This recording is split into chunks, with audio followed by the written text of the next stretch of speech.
This set R star of non zero real number. अगर हम सारे के सारे नॉन जीरो रियल नंबर को इकट्ठा करें तो जो सेट तैयार होगा उसमें मल्टीप्लिकेशन के रिस्पेक्ट में हमेशा एक ग्रुप को फॉर्म करेगा। रीजन, जब हम आर नॉट को तैयार करते हैं, चाहे कहो आर नॉट और चाहे इसी को कहो आर स्टार, तो ऐसे में इस पूरे में से यानी पूरी रियल नंबर की लाइन पर से केवल और केवल किसको रिमूव किया गया? Zero.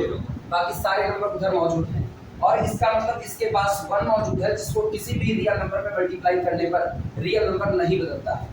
If x is any real number, then x into 1 is equal to 1 into x is equal to again कितना? x। तो कुल मिला के मल्टीप्लिकेशन की आइडेंटिटी कौन होगा? 1 हो गया। दूसरी बात हम ये भी जानते हैं, अगर इसके पहले क्लोजर देखें तो real number multiplied by any real number, तो ये हमेशा बनेगा क्या? रियल। इसका मतलब क्लोजर प्रॉपर्टी होल्ड करती है। रियल नंबर मल्टीप्लिकेशन के लिए हमेशा एसोसिएटिव होते हैं, ये भी बात तय है। एक आइडेंटिटी की बात थी, 1 इसमें ऑलरेडी बिलोंग कर रहा है। इनवर्स की बात अगर करें तो 0 ही ऐसा था जिसका इनवर्स एग्जिस्ट नहीं कर सकता था, यानी 1/0 अनडिफाइंड होता था, इसको रिमूव कर दिया। बाकी 1 का inverse itself 1, identity itself own inverse, -1 का इनवर्स खुद कौन होगा? -1 होगा। इसके अलावा अगर किसी और रियल नंबर की बात करें तो 0, 1, -1, इसके अलावा एक का जो मल्टीप्लिकेटिव इनवर्स होगा वो कौन होगा? 1/a से a कैंसिल आउट होकर कितना आया? तो जहाँ पर दिक्कत थी 0 को, उसको भी हमने निकाल दिया। तो हर एक रियल नंबर a के लिए उसका जो मल्टीप्लिकेटिव इनवर्स होगा वो कौन होगा? 1/a होगा। लिखना इस बात को। 4 प्रॉपर्टी होल्ड करके ये 4 की चारों प्रॉपर्टी इसको प्रूव बना देती है। और एक बात आ गई कि कोई भी दो रियल नंबर का मल्टीप्लिकेशन हमेशा कम्यूट करता है, चाहे करो a into b चाहे करो b into a, बात बराबर होगी। यानी आर स्टार मल्टीप्लिकेशन के साथ अबेलियन ग्रुप को फॉर्म करेगा।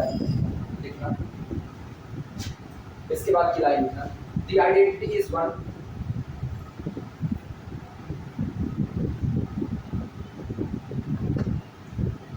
identity is 1 full stop, फिर अगला लिखना the inverse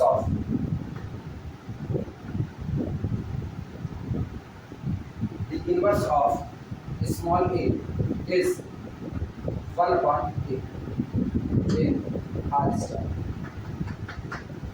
और इस r स्टार में जो a होगा उसका इनवर्स हमेशा कौन होगा? 1/a होगा।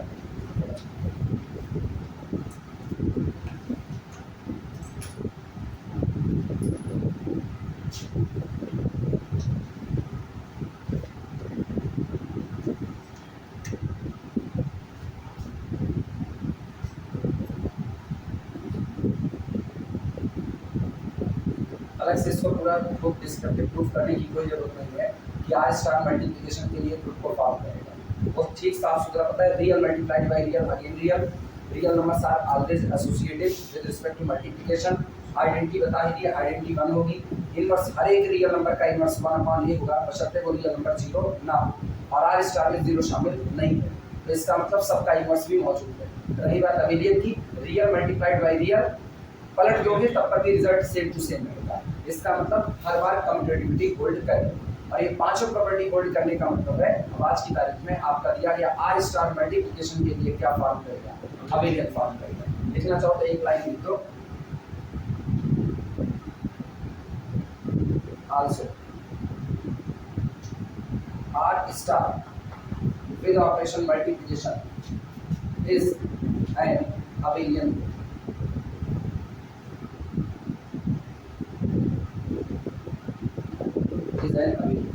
आर स्टार मल्टीप्लिकेशन के लिए हमेशा अबेलियन ग्रुप का काम करेंगे, अबेलियन ग्रुप फॉर्म करेगा। इसके बाद बात करें जीएलएनआर की बात करेंगे, लेकिन उसके पहले उसका एक पर्टिकुलर होता है GL2R, यानी 2x2 की मैट्रिक्स के कनेक्शन के ऊपर बात करेंगे, बाद में उसको जनरलाइज करेंगे जीएलएनआर के ऊपर।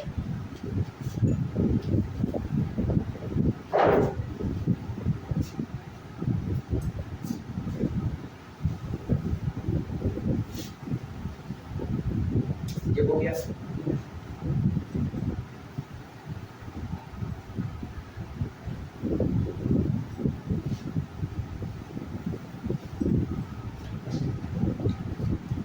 एग्जाम्पल नंबर 9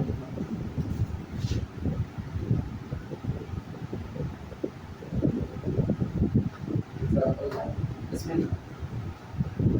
ब्लैक पेन से लिखना, बाद में इसका सॉल्यूशन लिखा रहेगा। एक न्यूमेरिकल के बाद में लिखेंगे स्टेटमेंट के ही तौर पर, प्रूफ करेंगे। तो स्टेटमेंट चूंकि अब ये इंपॉर्टेंट है इसलिए इसको ब्लैक पेन से लिखो, याद करने में आसानी होगी। जितना ब्लैक पेन से रहेगा वो जरूर याद करना है, ब्लू पेन वाले के लिए थोड़े बहुत छूट जाएंगे। फॉर लिखा कुछ इस तरीके से रहेगा, जी एल ब्रैकेट में 2 आर।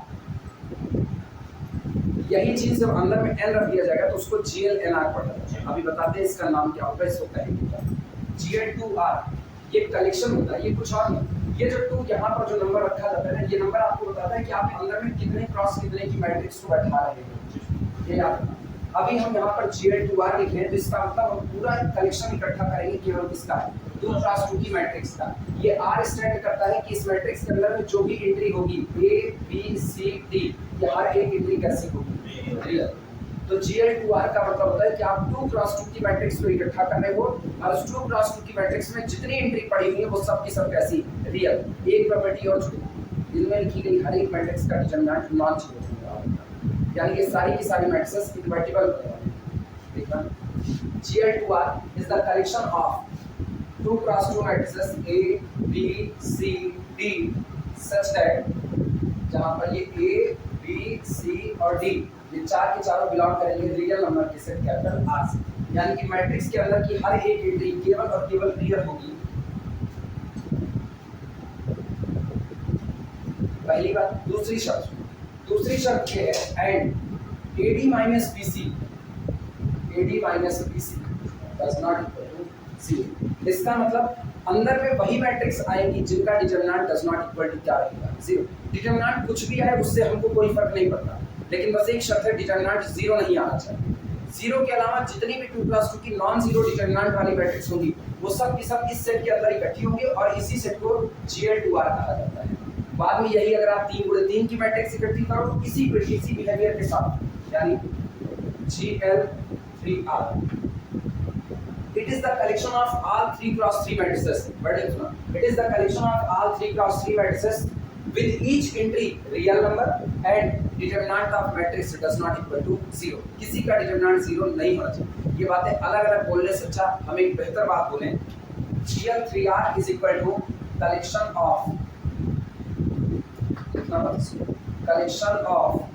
all 3 × 3 real invertible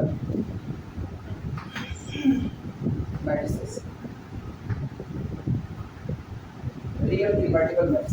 यानी कोई पूछे GL3R क्या है तो 3 × 3 की जितनी भी रियल इन्वर्टिबल मैट्रिक्स हो सकती हैं उन सब का कलेक्शन GL3R। अंदर में जो भी आएगा उसका determinant does not equal to 0 होगा। GL4R collection of all 4 × 4 invertible real matrices या रियल इन्वर्टिबल मैट्रिसेस। इसका मतलब इन जनरल हम GLNR की बात करें तो GLNR में वो सारी m × n की मैट्रिक्स आएंगी जिनके अंदर की हर एक एंट्री रियल होगी और उनका डिटरमिनेंट कैसा होगा, डज नॉट इक्वल टू 0 होगा। क्लियर है? अब एक चीज गौर करो, हम यहाँ पर डिटरमिनेंट को 0 होने से रोक रहे हैं तो दिमाग तो साफ चलता है कि अगर हम डिटरमिनेंट 0 होने से रोक रहे हैं तभी मैट्रिक्स इन्वर्टिबल हुई, और इन्वर्टिबिलिटी की बात हम तब कर रहे हैं जब हम मल्टीप्लिकेशन सोच रहे हैं। तो इसका मतलब GL2R मल्टीप्लिकेशन के रिस्पेक्ट में एक ग्रुप बनाना चल रहा है, लेकिन ये ग्रुप अबेलियन नहीं होगा क्योंकि मैट्रिक्स का मल्टीप्लिकेशन एसोसिएटिव तो होता है लेकिन कम्यूटेटिव नहीं होता है। तो कोई पूछे GL2R मल्टीप्लिकेशन के लिए ग्रुप बनाएगा कि नहीं, जवाब है बनाएगा, क्योंकि आप इकट्ठा ही किसको कर रहे हो, इन्वर्टिबल मैट्रिक्स को। इन्वर्टिबल मैट्रिक्स को इसका मतलब हर मैट्रिक्स का इन्वर्स इसी सेट के पास मौजूद होगा। अगर मैट्रिक्स इन्वर्टिबल है तो उसका डिटरमिनेंट नॉन जीरो, तो उसके इन्वर्स का भी डिटरमिनेंट कैसा होगा, नॉन जीरो, क्योंकि A का इन्वर्स अगर B है तो B का इन्वर्स कौन होगा, A, और दोनों एक ही सेट में मौजूद है। क्लियर है बात?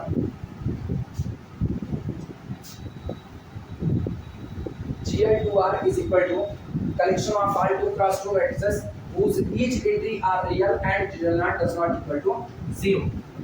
इस तरीके से GL2R की ब्रैकेट के अंदर में GL2R with respect to multiplication for ये बनाता है a non-abelian group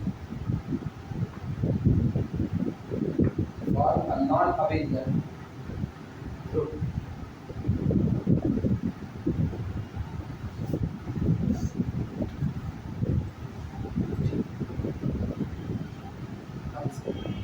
GL2R with respect to multiplication form a non-abelian group. सबसे पहले बात आती है क्लोजर रिलेटिविटी कि क्लोजर प्रॉपर्टी होल्ड करेगी क्या नहीं, क्योंकि पहले अलजेब्राइक स्ट्रक्चर कहो, अलजेब्राइक स्ट्रक्चर कहने के बाद एसोसिएटिविटी ऑलरेडी होल्ड है। रीजन एसोसिएटिविटी कैसे होल्ड कराते हैं कोई बताए? मैट्रिक्स के मल्टीप्लिकेशन एसोसिएटिव होता है, कैसे होल्ड कराओगे? मैट्रिक्स का मल्टीप्लिकेशन एसोसिएटिव होता है, कैसे होल्ड कराओगे? सोच करके जवाब, क्लोजर बाद में देखा जाएगा।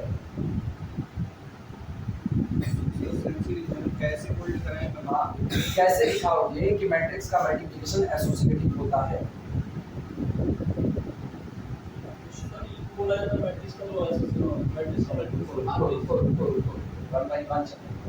मैट्रिक्स का मल्टीप्लिकेशन एसोसिएटिव होता है, इस बात को कैसे कहोगे?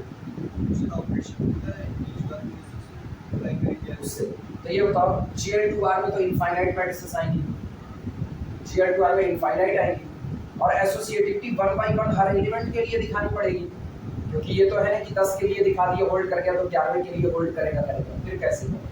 अब तो अपने पास एक तरीका चाहिए कि हम सबके लिए कैसे हैं। जैसे याद करो, Zn में हम 1 बाई 1 हर एलिमेंट का नहीं दिखा, याद होना चाहिए। अब तो लास्ट टाइम हम बता दिए थे हम कैसे दिखाए, कॉन्ग्रुएंस मॉड्यूलो की थ्योरी से दिखा रहे हैं। इसमें कैसे दिखाओ? तो उसके अंदर के जो रियल ही है, रियल में कैसे कंप्यूट करें, वो करेगा मल्टीप्लिकेशन। दीपिका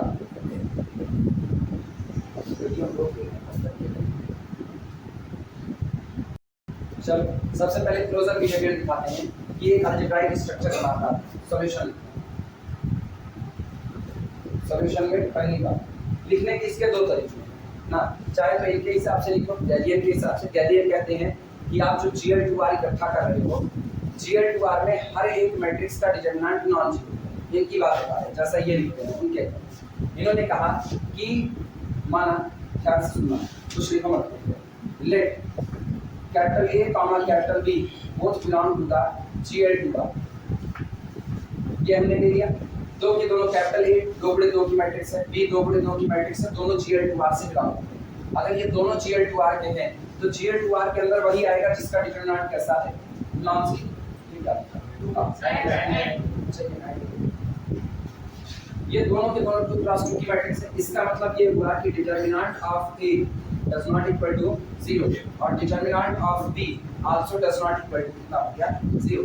अब इनका प्रोडक्ट AB भी इसमें आएगा, अगर इसका भी डिटरमिनेंट क्या हो जाए, नॉन जीरो हो जाए, तो हम जानते हैं determinant of AB can be written as determinant of A into determinant of B, और ये कैसा होगा, नॉन जीरो। इसका मतलब this implies that the product AB also, अच्छा 2/2 की मैट्रिक्स का प्रोडक्ट भी 2/2 का आएगा, AB also belong to the GL2R। एक तो ये तरीका है। दूसरा तरीका, ये सब लिखने की बजाय सीधे एक लाइन में बात खत्म करो, GL2R is the collection of all invertible matrices of order 2x2 या all invertible real matrices order 2x2। Capital A non invertible, capital B non invertible multiplied by non invertible again non invertible. खत्म करो यहीं पर बात, तो चाहे ये लिखो चाहे जो मर्जी बोल सकते। अब अपने को पता है A non invertible B non invertible, तो इनका प्रोडक्ट भी क्या होता है, नॉन इनवर्टिबल। लिखा जाए, ये लिखोगे बोलिए, दोनों एक ही बात है, अलग नहीं है। मैट्रिक्स नॉन इनवर्टिबल है, उसका डिटरमिनेंट कभी भी जीरो नहीं हो सकता, एक ही बात लिखी है। कंफ्यूज हो क्या? ये लक्ष्मी कंफ्यूज हो क्या? अच्छा हम नॉन इनवर्टिबल बोल रहे हैं ना, हाँ अरे इनवर्टिबल, सॉरी उल्टा ना, capital A invertible, capital B non invertible. अच्छा हम पहले जो बोले ना वो भी हम सही बोले थे, बस इसके रिस्पेक्ट में A non invertible B non invertible, दोनों का प्रोडक्ट भी नॉन इनवर्टिबल, वो चीज वो सही इसके हिसाब से करते ना। A इनवर्टिबल B इनवर्टिबल, तो दोनों का प्रोडक्ट भी क्या होगा, इनवर्टिबल, इसलिए बिलोंग वो शब्दों में गड़बड़ी। ये लिखना चाहो ये लिखो, वो लिखना चाहो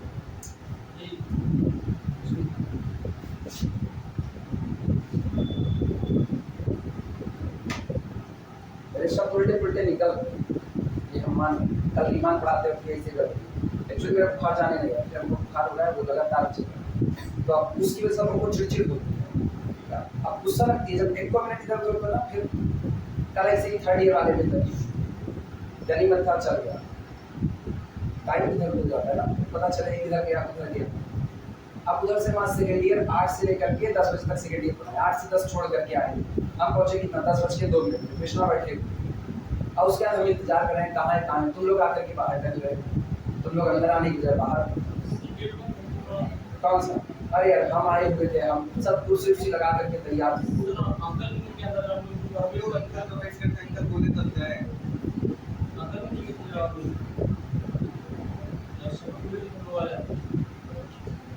थर्ड ईयर का टाइमिंग आपको क्या है? मेरे थर्ड ईयर का टाइम 7:10 से लेके 8:10। 7:10 से 8:10। हाँ, पढ़ना है क्या थर्ड ईयर? नहीं, 2-3 मिनट। अच्छा हमको तुमको पढ़ना होता था 7:10 से 8:10। थर्ड ईयर अब जो शुरू कर रहा है, अब उसको आप थर्ड ईयर ना तो हम क्या आगे सेकंड ईयर पढ़े थे, फिर थर्ड ईयर पढ़ा, तो थर्ड ईयर में 3 लोग होते, 8 लोग कहीं और मेरे पास भेजो ना। जानते दिक्कत क्या है? दिक्कत वही है, हम रीमान इंटीग्रल पढ़ा रहे हैं। रीमान इंटीग्रल में हमको पढ़ाते हुए 3 दिन हो चुका है, 3 का और दिन हो चुका है ना, 5-6 दिन हो गया रीमान पढ़ाते। हम रीमान में पार्टीशन की थ्योरी बता चुके हैं, रीमान में हम आगे निकल गए हैं, रिफाइनमेंट बता चुके हैं ना, P1 refinement of the P2, P2 refinement of the P1, P1 union P2 का रिफाइनमेंट है वो बता चुके हैं। रीमान इंटीग्रेबिलिटी में हमको ULPF लेस देन UPF बोल चुके हैं। इसके बाद ये भी हम बता चुके हैं कि मतलब रीमान का इंटीग्रल बाउंडेड होता है। बाउंडेड कहने के बाद हम न्यूमेरिकल करवा चुके हैं रीमान इंटीग्रल। अब हम मेन थ्योरम रिफाइनमेंट की थ्योरम पर आ चुके हैं। अब वो आएंगे भी तो उनको समझ आएगा नहीं, वो खाली बोका जैसे हमको देखेंगे। अब हमको देखने पे हमको डायरेक्ट लगता है कि हम पढ़ा रहे हैं, इनको समझ रहे हैं, चले हम अभी इनको समझाएं। उनको समझाने के चक्कर में फिर हम चले दूसरे का नुकसान तो करें। जैसे काम है करता है, एक तरफ तो कंपटीशन पढ़ रहे हैं और एक तरफ भी ऐसे लोग बिल्कुल दूर रहे तो बहुत अच्छा है ना। एक साथ दोनों ऑफिस वाली कंपटीशन भी पढ़ लोगे, बीएससी भी कर लोगे, बीएससी मजाक। ये लोग बीएससी का लेक्चर मतलब बीएससी की क्लास को मजाक से रफ ऐसे कुछ आएंगे, जेब पे रखेंगे, बीएससी के लिए चल देंगे। अब कंपटीशन की तैयारी करेंगे, अब बाद में अलगाएंगे, क्या मेरा ये नहीं निकल रहा, वो नहीं निकल रहा, थर्ड ईयर में नंबर खराब हो गया है। तो ऐसे लोग दूर रहे तो बेहतर है। हम वैसे भी थर्ड ईयर में सबको भगा दिए हैं जो लेट करते थे। थर्ड ईयर में सबको भगा दिए। मेरे पास थर्ड ईयर में जान लो ना कितने, सेकेंड ईयर में 40-45 लोग थे पिछली बार कोरोना वाले टाइम में, 40-45 से थर्ड ईयर में आए हैं। थर्ड ईयर में मेरे पास जब ये लोग लौट करके आए थे तो 35 लोग लौटे थे। और जानते हो हम सब लेट गति पर, जो लेट आया हम सबको भगा दिए। आज की तारीख में मेरे पास थर्ड ईयर में केवल 21 लोग हैं, वो 21 लोग में कोई लेट होता तो भगा। लेट चलोगे तो काहे बीएससी चलोगे। इसीलिए ना हम एकदम साफ सुथरी बात कर रहे हैं। जो लोग ऐसी कंडीशन में ना जो तय नहीं कर पा रहे बीएससी करें कि कंपटीशन करें, कंपटीशन भी कर रहे हैं, वो भी कर रहे हैं, तो रहने दे, वो बैठे रहे ना। वैसे भी यार कोचिंग वाले ना पूरा गंदवा करके रखे हैं। कोचिंग वाले बहुत गंदवा हैं, इनसे ज़्यादा शायद ही कोई गंदवा है, इसीलिए गाली खाते हैं कोचिंग वाले। बैग चलानी है दम पे दम चला देंगे खूब जम करके, या वो आदमी हो अपना तो पैसा छाप रहे हो तुम, और लड़के बर्बाद करके तुम जाए करके करोगे बर्बाद और समझ नहीं आता। अरे सुनो, हाल बताएं कैम्ब्रिज विश्वविद्यालय का, ये जो अपने बगलिया में गर्ज रहे हैं ना, इनका हाल बताएं। सेकेंड एग्जाम हम क्या इसको मैपिंग से बता दें? हम ये नहीं लिखना चाहते matrix multiplication are always associated, ये तो जानते हैं। वो बात लिख रहे हैं जो हम ऑलरेडी एक और बात लिख रहे हैं। हर मैट्रिक्स के लिए ट्रांसफॉर्मेशन होता है और ट्रांसफॉर्मेशन का कंपोजिशन हमेशा कैसा होता है? एसोसिएटिव। इसलिए मैट्रिक्स का मल्टीप्लिकेशन भी कैसा होगा? एसोसिएटिव। लिखना there exist associativity, there exists a unique transformation, there exists a unique transformation, there exists a unique transformation corresponding to each matrix, there exists a unique transform, doesn't matter matrix invertible है नहीं है, कोई फर्क नहीं पड़ता। लेकिन आज की तारीख में अच्छी बात है कि सब के सब इन्वर्टिबल लिख रहे हैं। There exists a unique transformation corresponding to each matrix. So matrix multiplication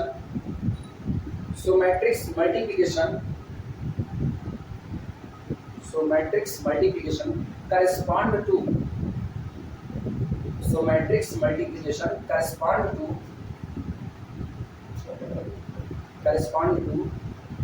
their transformations composition.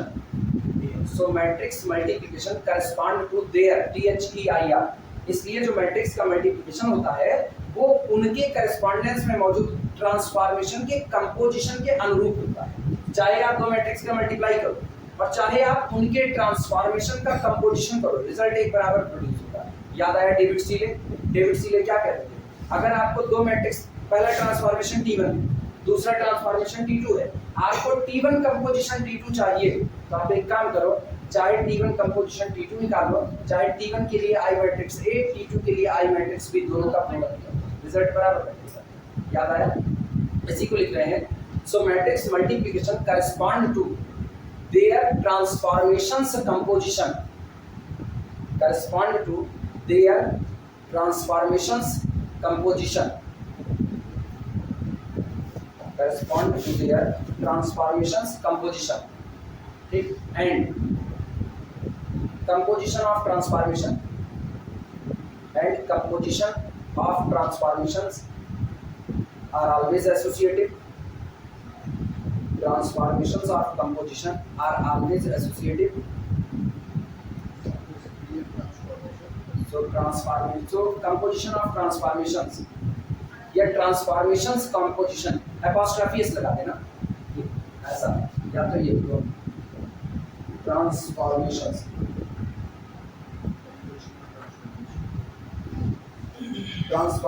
composition,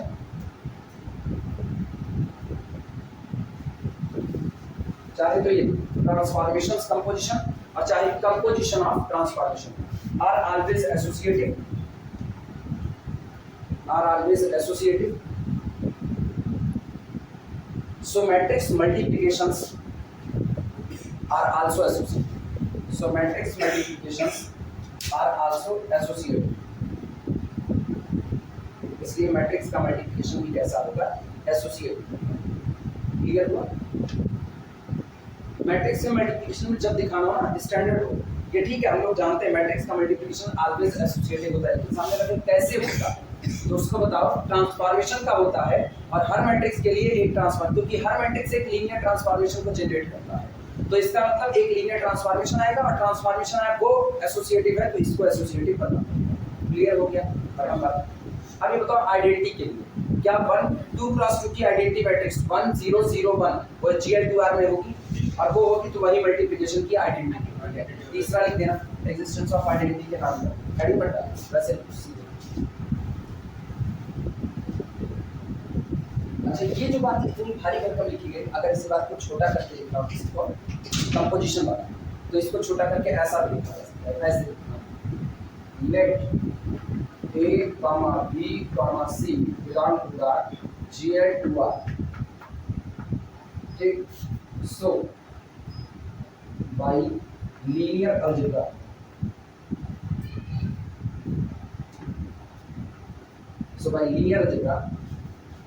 there exist T1 T2 T3, ठीक, corresponding to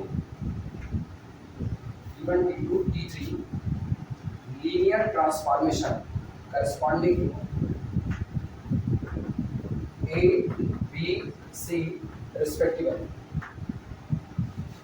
and T1 composition T2 composition T3 is equal to T1 composition T2 composition T3. This implies that A into BC is equal to AB into, ऐसा भी जो मर्जी उधर theoretical लिखा दिए, इधर mathematical term लिखा दिए, चलेगा? ठीक, ये याद रखना। लिखने की आदत, अगर मन कहे लिखने को तो लिख सकते हो, अदरवाइज याद जैसा तुमको लगे। क्या लिख रहे हो? क्या लक्षण लिख लो और करके उसी में लिखो, अथवा करके जो लिखना चाहे लिखे, ना लिखना चाहो ना लिखो, कोई जबरदस्ती नहीं। बात एक ही है बस यहाँ। हाँ सिंपल जानते हो भाई, ये डेविड सीले पढ़ने के बाद फिर इतना दिमाग दौड़ने लगता है आप इधर।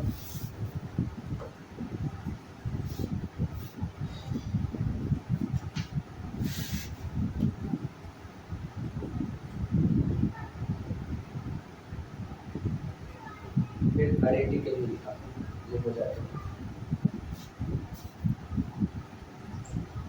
फॉर्मेशन के थ्रू आइडेंटिटी बताना चाहो बता सकते हो?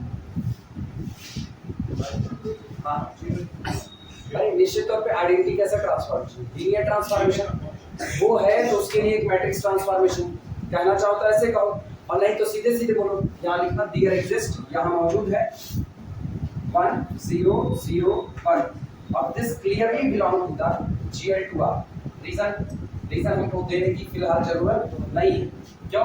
क्योंकि 1 0 0 1 रियल है, ये रियल है, और अगर ये रियल है तो इसके रियल होने पर ये 2 गुणे 2 की मैट्रिक्स है और इनवर्टिबल है, साथ में रियल, तीनों कंडीशन फुलफिल की तो सीधे belong to the GL2R such that, और ये इस प्रकार है, such that for all A belong to the GL2R,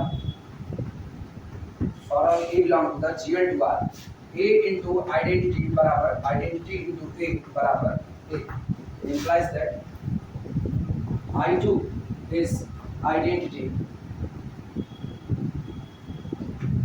I2 is identity with respect to multiplication.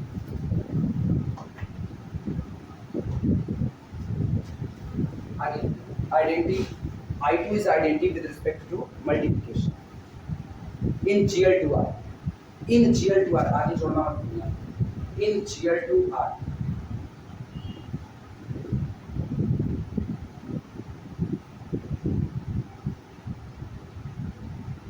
जो GL I2 2 गुणे 2 की आइडेंटिटी मैट्रिक्स, I3 3 गुणे 3 की आइडेंटिटी मैट्रिक्स,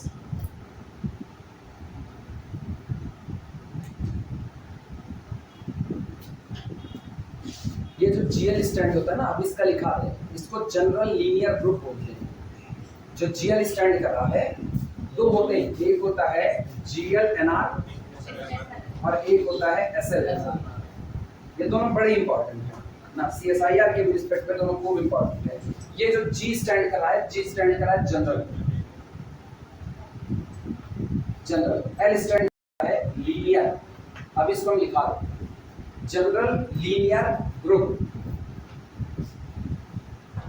ये जनरल लीनियर ग्रुप बनाता है और किसका बनाता है? n क्रॉस n की रियल इनवर्टिबल मैट्रिक्स का। ये general linear group of n cross n invertible matrix. ये सीधे सीधे कर, या तो कोई केवल बोलो general linear group n cross n, बाकी सब जानते हैं जनरल लीनियर ग्रुप आप बना रहे हो तो आप रियल का बना रहे हो। तो GLNR ये हो गया, और ये S स्टैंड करता है स्पेशल के लिए, special linear, special linear group, और वो भी कैसा? रियल एंट्री के साथ। ऑर्डर कितना होगा? n क्रॉस n का। तो जितना आप n भरोगे वैसे GL2R, GL3R, GL4R, GL5R, so on GLNR, general linear group of real matrices of order n cross n। Clear है? अब इसको लिखा है, थोड़ी देर में इसको लिखा है। चौथा लिखना इनवर्स के लिए,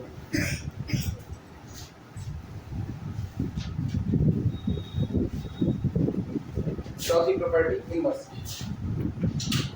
लिखना, for all A B C D belong to the GL2R, for all A B C D belong to the GL2R, there exists 1 upon AD minus BC into, याद है ना इनवर्स कैसे लिया जाता था?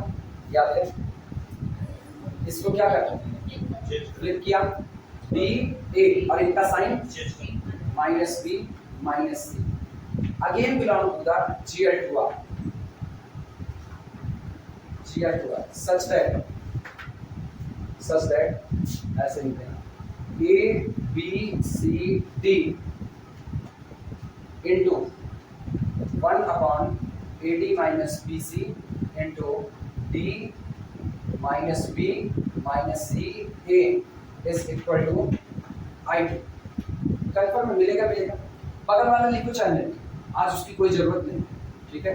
हालांकि ग्रुप थ्योरी में लिखना ज्यादा बेहतर होता है कि A into B बराबर I बराबर B into A, left inverse is equal to right inverse. लेकिन फिर भी अभी तक समझदार है, नोट्स अपनी है अलग।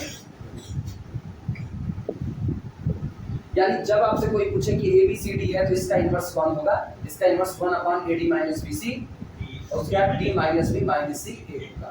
चारों प्रॉपर्टी होल्ड कर ली, कम्यूटेटिव तो होल्ड, हां इक्वल टू I2 आइडेंटिटी आएगा ना, दोनों एक दूसरे के इनवर्स। अब होगा भाई बंद कर दे एक में,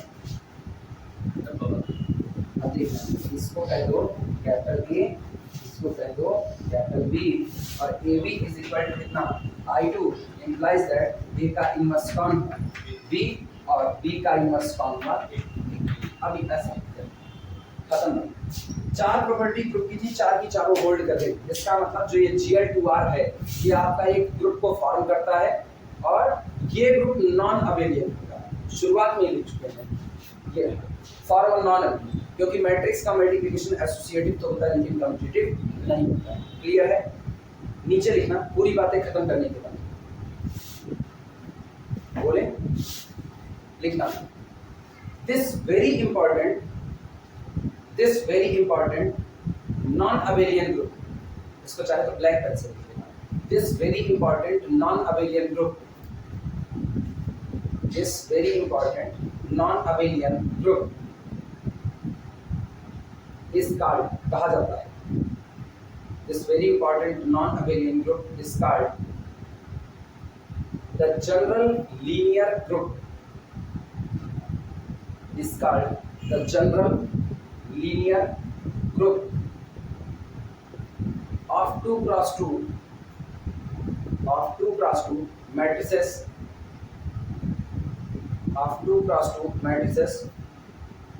over capital R, यानी over real field capital R, over capital R हो गया। आर को रियल वाला लिखना, इसको जनरल लीनियर ग्रुप कहा जाता है 2 क्रॉस 2 मैट्रिसेस का। और ये किस पर डिफाइंड होता है? Over the real field R को, यानी इसके अंदर में जितनी भी एंट्री भरी जाएगी वो सब की सब कैसी मिल जाएगी रियल। फिर नोट लगाना, इसके बाद नोट लगाओ।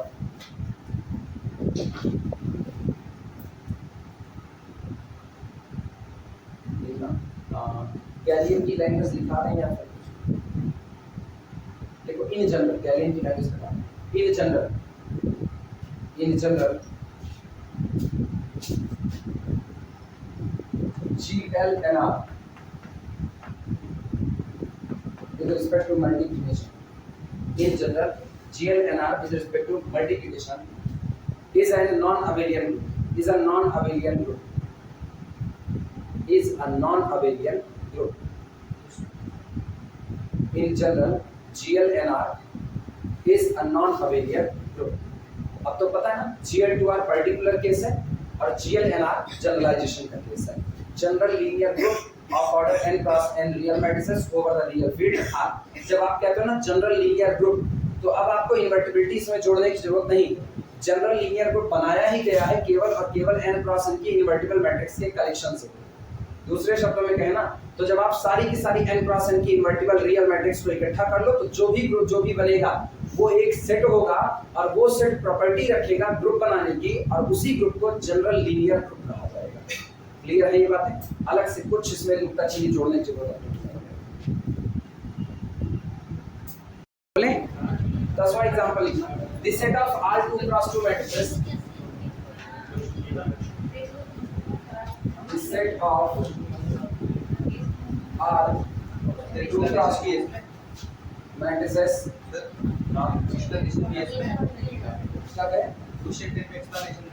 नहीं सिंपल सी थ्योरी है, बस logic. The set of R2 cross 2 matrices with real entries,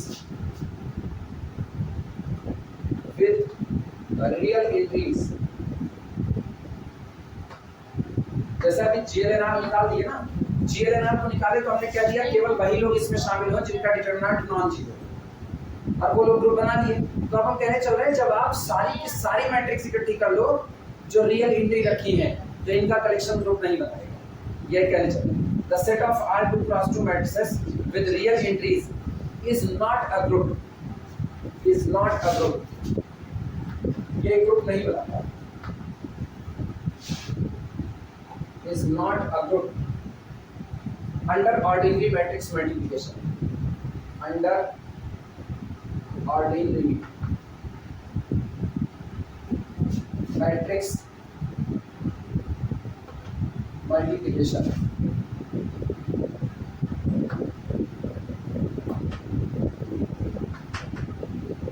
ये बड़ा इंपॉर्टेंट है ये शब्द, ऑर्डिनरी मैट्रिक्स मल्टीप्लिकेशन। ऑर्डिनरी का मतलब ना साधारणतः जो हम लोग करते आ रहे हैं, क्या इनवर्स फेल करेगा, आइडेंटिटी है इसके पास, क्लोजर प्रॉपर्टी है इसके पास, क्योंकि आप कोई भी रियल मैट्रिक्स का रियल मैट्रिक्स से प्रोडक्ट करोगे। अच्छा ये बताओ क्लोजर प्रॉपर्टी पास करेगी फेल करेगी? पास करेगी फेल करेगी? सोचने की बात है। हम लोग हमेशा फेल करेगा, फेल करेगा। क्या लिखा है? अच्छा 2 क्रॉस 2 लिखा है, अब पास करेगा, तब पास करेगा। हम सोचे उधर नहीं लिखा, भूल गए। अच्छा ये बताओ ये हटा आप फेल करेगा, क्योंकि अब प्रोडक्ट पॉसिबल हो भी सकता है, नहीं हो सकता है। आप कैपिटल ए को उठा लो m क्रॉस n और कैपिटल बी को उठा लो m cross n, same same order उठा लिया। अब आज की तारीख में ए बी आएगा ही नहीं, तो सोचो ए सेट का है बी सेट का है, लेकिन उनका प्रोडक्ट ए बी वो सेट में आने छोड़ो, वो डिफाइंड ही नहीं होगा, तो ऐसी तारीख में फेल करेगा। लेकिन आज बेहतर है, यहाँ पर क्या लिखा है 2 क्रॉस, तो क्लोजर प्रॉपर्टी होल्ड करेगी, एसोसिएटिविटी होल्ड करेगी, आइडेंटिटीज के पास मौजूद होगा 1 0 0 1 मौजूद होगा, लेकिन इनवर्स के पास नहीं होगा, और इनवर्स नहीं होगा तो बस आखिरी प्रॉपर्टी डंप हो चुकी है। अब ये कलेक्शन कभी भी ग्रुप नहीं फॉर्म कर सकता है। इसी चीज को लिखा गया है, the set of R2 cross 2 matrices with the real entries is not a group under the ordinary matrix multiplication. ये इंपॉर्टेंट है, ऑर्डिनरी जो इंपॉर्टेंट है ये आगे चल करके मिलेगा, क्योंकि आगे चल करके ये जो फार्मूला होता है ना इनवर्स निकालने का फार्मूला, जो हम लोग बोलते हैं A inverse is equal to adjoint of A upon determinant of A, इसके एक लिमिटेशंस होती है। ये केवल और केवल ऑर्डिनरी मल्टीप्लिकेशन के लिए ही वैलिड होता है। आप मल्टीप्लिकेशन को मल्टीप्लिकेशन मॉडुलो कर दो ना, उसके बाद अभी ऐसे भी सेट डिफाइन हो गए, सुनना ऐसे भी सेट डिफाइन हो गया मैट्रिक्स जिसका डिटरमिनेंट 0 आ रहा है, उसके बावजूद उनका इनवर्स आएगा। आगे चल के बड़ा फेमस मिलता है, बड़ा फेमस सेट होता है कि वो सारा कलेक्शन लेते हैं ये इसका डिटरमिनेंट 0 है, इसका डिटरमिनेंट 0 है, लेकिन उसके बावजूद भी उसका इनवर्स निकालेंगे, तो इसका मतलब वहां पर मल्टीप्लिकेशन बदल चुका होगा, वहां ऑर्डिनरी मल्टीप्लिकेशन नहीं लिया जाएगा। तो इसीलिए जो ये हाँ वो स्पेशल बनेगा जाकर के। आप सोचो नहीं कोई स्पेशल लीनियर ग्रुप नहीं बनेगा, स्पेशल लीनियर ग्रुप वो नहीं, स्पेशल लीनियर ग्रुप जो होगा ना जनरल के ही हिस्से में आता है ना, तो उसको अलग ये अलग टाइप का बनेगा। अभी हम लोग जितना जानते हैं, लोग जानते हैं A inverse is equal to adjoint of A upon determinant of, ये हम लोग जानते हैं। ये अगर जाना है, ये अगर नॉन जीरो रहेगा, जब तक ये नॉन जीरो रहेगा तब तक ये फार्मूला वैलिड है। ये जीरो हो गया तो ये फार्मूला वैलिड नहीं हो सकता, और ये फार्मूला वैलिड नहीं होगा तो हम ये थोड़ी कहेंगे कि इनवर्स नहीं एग्जिस्ट करेगा। ऑर्डिनरी मल्टीप्लिकेशन की दुनिया में इनवर्स नहीं एग्जिस्ट करेगा। याद करो, identity depend on set and binary operation को याद आया, inverse depend on the set, inverse आपका सेट पर डिपेंड कर रहा होता है। तो इसका मतलब कल को जब आपको इनवर्स बदलना होगा ना, तो निश्चित तौर पे बाइनरी ऑपरेशन जो मल्टीप्लिकेशन है वो ऑर्डिनरी मल्टीप्लिकेशन नहीं होगा, वो कोई और ही मल्टीप्लिकेशन होगा। आगे चल करके मिलेगा, अभी नहीं मिलेगा, जब मिलेगा तो तुरंत हम इसको वहीं पर लिख देंगे। ठीक, देखना एग्जांपल नंबर 10 तो हो चुका है। आगे इसमें लिख देना इनवर्स डू नॉट एग्जिस्ट, आगे यही लिख देना inverse do not exist, inverse do not exist when determinant is 0, inverse do not exist when determinant is 0, inverse do not exist when determinant is 0। और यहाँ पर चैप्टर नंबर 0 की जरूरत है। सुनो 0 से लेकर के up to 1n-1 तक ये पूरा का पूरा हम लोगों का होता है कौन जेडएल में दो तरह से लोग काम करते हैं। पहला ऑपरेशन है एडिशन मॉडुलो n का, दूसरा है मल्टीप्लिकेशन मॉडुलो n का। अगर हम एडिशन मॉडुलो n की बात करें तो इसमें जितने इंटीजर मौजूद है सबका एडिटिव इनवर्स होगा, जितने मौजूद है सबका एडिटिव इनवर्स होगा। यानी अगर कोई इंटीजर m बिलोंग करता है किससे, जेडएल से, तो इसका एडिटिव मॉडुलो n के रिस्पेक्ट में इसका जो एडिटिव इनवर्स आएगा एडिशन मॉडुलो n के लिए वो कौन होता है पता है, n-, इसका ये एडिटिव इनवर्स है हमेशा होगा। 0 का इनवर्स 0 इटसेल्फ होगा, 1 का इनवर्स कौन होगा n-1, ये रहा इसका इनवर्स ये रहा। अच्छा 2 का इनवर्स n-2, 3 का इनवर्स, 4 का इनवर्स ऐसे ये लोग बने। तो इसका मतलब जब तक आप एडिशन मॉडुलो n की बात करते हो इसमें से सब का इनवर्स एग्जिस्ट करता है, कोई ऐसा नहीं जिसका इनवर्स ना हो। 0 का n-0 that is equal to 0 itself, वो खुद का इनवर्स है। जब n नहीं है, अरे रुको, जब तुमको n नजर आए तो एडिशन मॉड्यूलो n की दुनिया में n नहीं दिखता बल्कि कौन दिखता है? याद आया ना? अब गौर करो। लेकिन जब यही ऑपरेशन एडिशन मॉड्यूलो n से मल्टीप्लिकेशन मॉड्यूलो n हो जाता है तो कहानी बदल जाती है। तब करें N integer small a has a multiplicative inverse. अब इनमें से आप कोई भी इंटीजर चुन लो, वो इंटीजर अपना मल्टीप्लिकेटिव इनवर्स रखेगा, has a multiplicative inverse modulo n if and only, केवल और केवल तब रखेगा ना जब a and n are relatively prime. जब आप जो मॉड्यूलो सिस्टम n का लेकर के चले हो और आपके द्वारा चुना गया नंबर अगर ये दोनों रिलेटिवली प्राइम है तब तो इनवर्स एग्जिस्ट करेगा, अदरवाइज नहीं करेगा। गौर करना। अब हम इस पूरी कहानी को कुछ पर्टिकुलर केस पर लाएं। जैसे अब कोई हमसे पूछे Zn ना लेकर के चलो Z6 ले लो, Z6 का हाल देखना। किसी ने कहा Z6 तो हम कहेंगे Z6 में कौन आएगा? 0 आएगा, 1 आएगा, 2 आएगा, 3 आएगा, 4 आएगा और 5 आएगा, सॉल्व नहीं आएगा। अब ये गौर करो कि इसमें एडिशन मॉड्यूलो n के लिए सबका इनवर्स है, सबका इनवर्स मौजूद है, कोई ऐसा नहीं है जिसका इनवर्स ना हो। इसीलिए कहा जाता है कि Z6 एडिशन मॉड्यूलो 6 के रिस्पेक्ट में हमेशा एक अबेलियन ग्रुप को जनरेट करेगा, बनाता बनता है। लेकिन अगर हम कहें कि क्या Z6 मल्टीप्लिकेशन मॉड्यूलो 6 के लिए अबेलियन बनाएगा, जवाब नहीं बनाएगा, क्योंकि अब इसमें कई मेंबर ऐसे होंगे जो अपना मल्टीप्लिकेटिव इनवर्स नहीं देंगे। कौन कौन होंगे उसमें? कौन कौन इनवर्स देगा वो देखना। जो 6 के साथ कोप्राइम होगा वो इनवर्स देगा। 1 और 6 कोप्राइम तो 1 का इनवर्स मिलेगा। 2 और 6 कोप्राइम नहीं है, 2 का इनवर्स नहीं आएगा। 3 और 6 कोप्राइम नहीं है, 3 का इनवर्स नहीं आएगा। 4 और 6 कोप्राइम नहीं है, इसका इनवर्स नहीं आएगा। 5 और 6 कोप्राइम है, आएगा इसका inverse.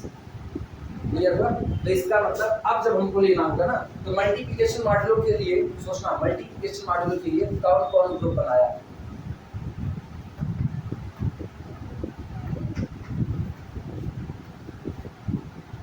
Collection of 1 5 with multiplication modulo 6 form and abelian आपके बनाए।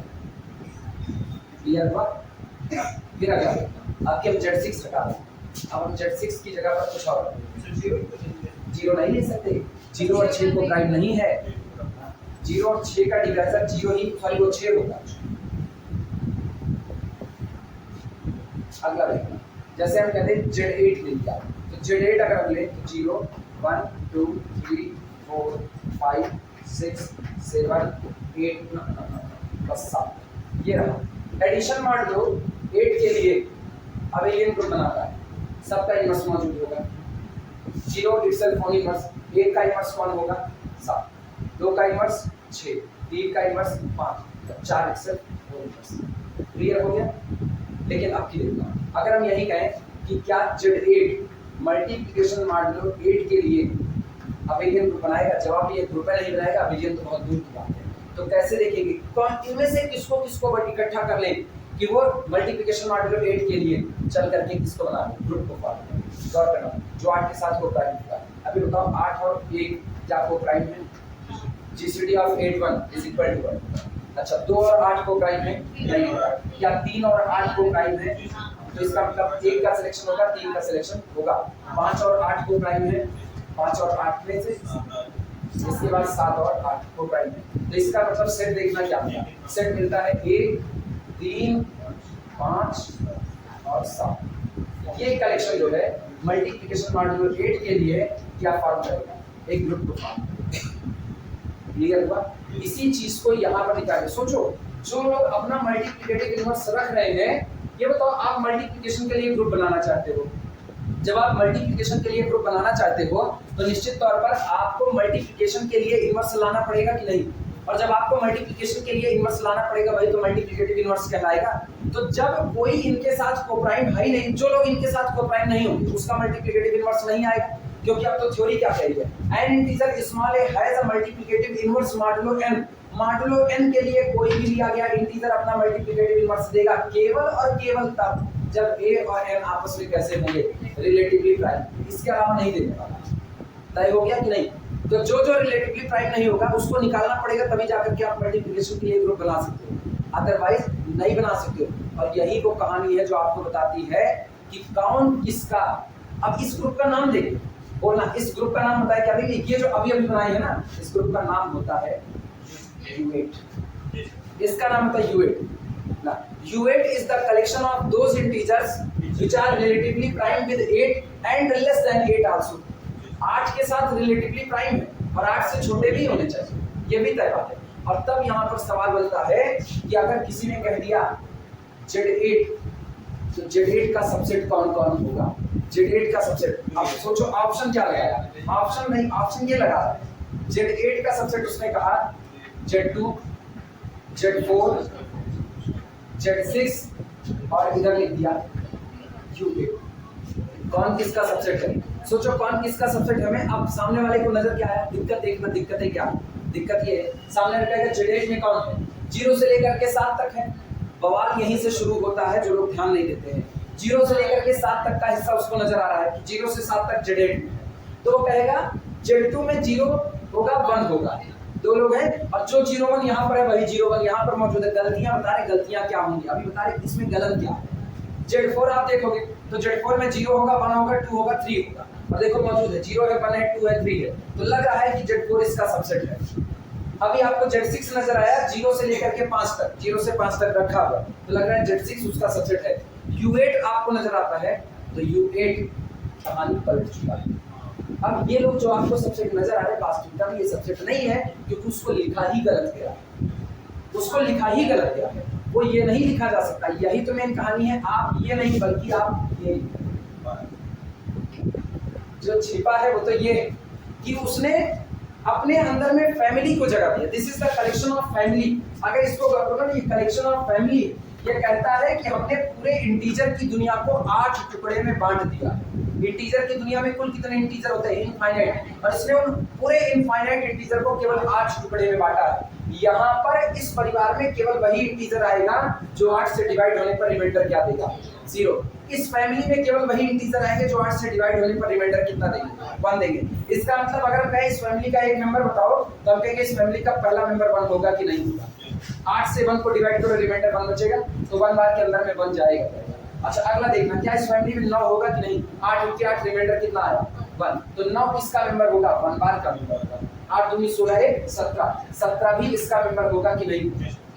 सोचो जितने भी 8n+1 टाइप के लोग हैं वो इसके पास आ रहे हैं कि नहीं आ रहे हैं?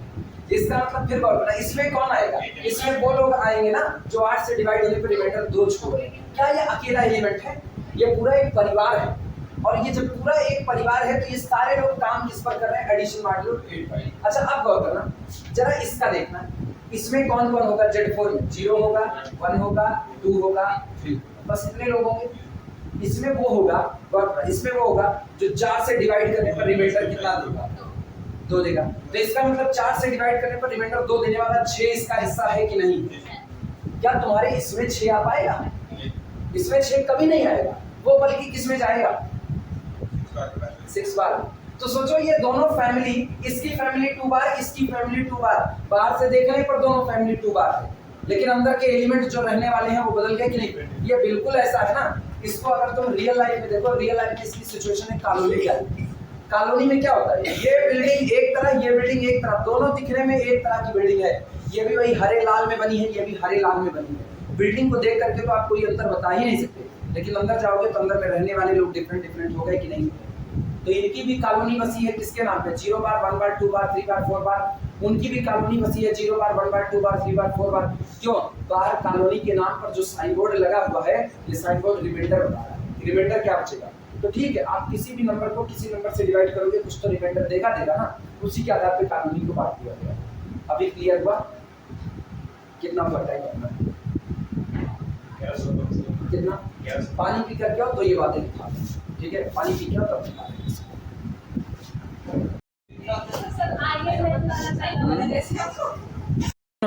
इधर आओ वापस। ये बताओ, एक बात तो ये तय हो चुकी है कि अगर हम इसकी बात कर रहे हैं, ZN की बात कर रहे हैं,